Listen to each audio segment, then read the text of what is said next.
और बैठने के बाद कुछ देर बैठने के बाद कुछ कहा नहीं और वापस आने लगे तो हजरत उमर फारूक ने कहा, रे भाई किसी काम से तो नहीं आए थे? तो कहा हजरत काम से तो आया था। तो बताया क्यों नहीं? हजरत बताने से कोई फायदा नहीं। कहा क्या बात है, देख रहे हो? इसलिए अगर किसी की बीवी झगड़ा करे तो तलाक मत दो। सरकार ने फरमाया औरत बाई पसली से पैदा की गई है। किससे? बाई पसली। हड्डी में सबसे ज्यादा मजबूत पसली होती है। कहते ना सुधर जा वरना पसली तोड़ दूंगा, यानी जो हड्डी मुश्किल से टूटती है वो तोड़ दूंगा। और क्यों मजबूत है? इसलिए कि ये दिल की हिफाजत करती हैं, जी आज़ाए रईसा की हिफाजत करती हैं पसलियाँ, इसलिए ये मजबूत। लेकिन है टेढ़ी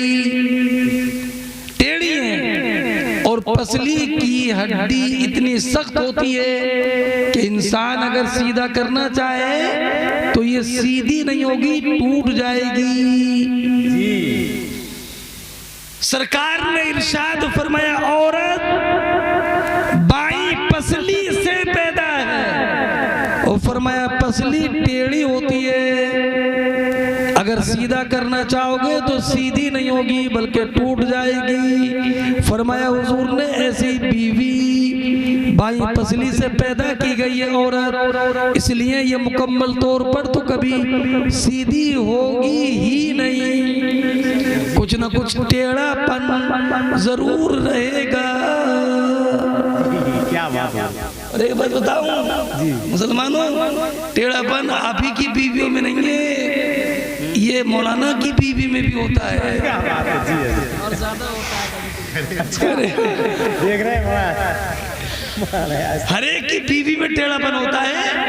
एक तो वलीये बाकरामत थे, वलीये बाकरामत, वलीये बाकरामत, बाकरामत वली। तो कहने लगे एक दिन, अम्मा जी तुम तो घर में पड़े रहते हो, कभी कोई करामत तो दिखाओ। अम्मा जी कोई करामत तो दिखाओ। कह रहे थे दिखा देंगे। तो करामत क्या दिखाई? वो तो बाकरामत थे ही, उड़ के दिखा दिया। उड़ के आ गए और आके लेट गए बिस्तर पे। तो फिर बीवी बोली, अम्मा जी तुम तो ढोंगी हो बिल्कुल। कहा क्यों? कहा वली तो मैंने आज देखा बिल्कुल हवा में उड़ लेते। तो ये बोले बीवी से, बीवी मोहतरमा वो मैं ही तो था। तो बीवी बोली अच्छा तभी टेढ़े टेढ़े उड़ लेते, टेढ़े टेढ़े।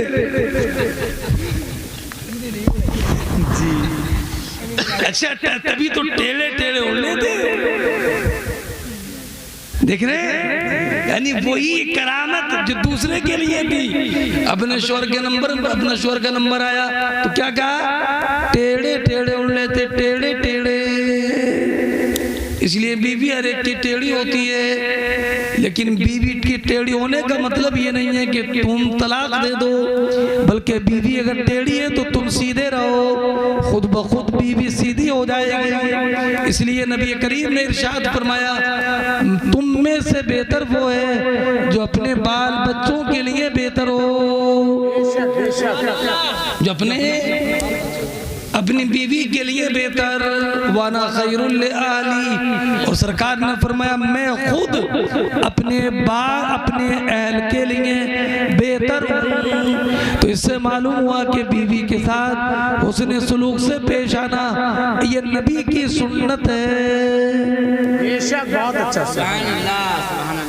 तो हजरत उमर फारूक ने कहा, यार हजरत उमर फारूक ने कहा बताओ तो सही आए क्यों थे? तो कहने लगे हजरत आया ये इसलिए था कि हमारी बीवी झगड़ा करती है, कभी बुलंद आवाज से बोल जाती है, तुम्हें आपका जलाल मशहूर है तो आपसे नुस्खा मालूम करने के लिए आया था, कोई नुस्खा आप बता दें। तो हजरत उमर फारूक जब मैं आपकी खिदमत में आया तो देखा कि आपकी बीवी तो खुद आपसे बुलंद आवाज से बोल रही है। तो फरमाया फिर कहा कि मैंने सोचा आपसे पूछूं क्या? तो कहा पूछो।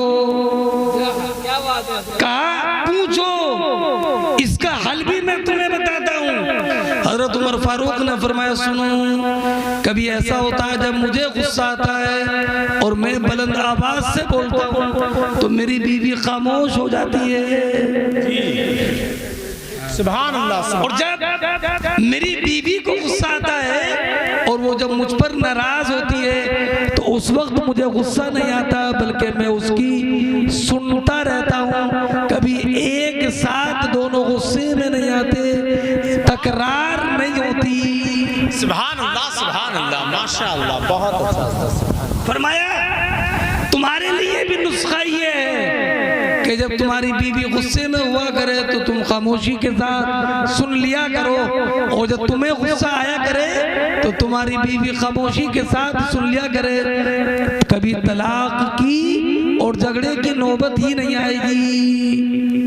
बेशक, समझ गया? अच्छा, एक बात आपको मैं बताऊं कि बीवी कोई बांदी नहीं होती है। बीवी को बोलते हैं शरीके हयात। जी, शरीके हयात मतलब हयात का माना जिंदगी की शरीक। बीवी को बोलते हैं घर वाली होती है बीवी, घर वाली। तो घर वाली है तो शक की नजर से कभी मत देखो, कभी बदगुमानी पैदा मत करो, बल्कि बीवी पर एतमाद रखो। और जब बीवी पर एतमाद होगा तो कभी तलाक की नौबत नहीं आएगी। मौलाना सिराज साहब, आपकी नई जिंदगी का आगाज हो रहा है। कुरान करीम की एक आयत मुबारक है, फ़इन ख़िफ़्तुम नुशूज़हुन्ना फ़अज़ूहुन्ना वाजुरूहुन्ना फ़िल मज़ाजिक़ वज़रिबूहुन्ना फ़इन तग़नाकुम फ़ला तबग़ू अलैहिन्ना सबीला इन्नल्लाह काना अलिय्यन कबीरा। ये कुरान करीम की लंबी आयत है। इस आयत में अल्लाह रब्बुल इज़्ज़त जल्ल जलालुहु ने मियाँ बीवी के हुकूक को बताने के साथ ये बताया कि ए लोगों, अगर तुम्हें बीवी की नाफरमानी का अंदेशा हो कि बीवी नाफरमानी करेगी तो तुम तलाक मत देना। जी, तलाक, बल्कि पहले काम फ़अज़ूहुन्ना, उन्हें समझाना।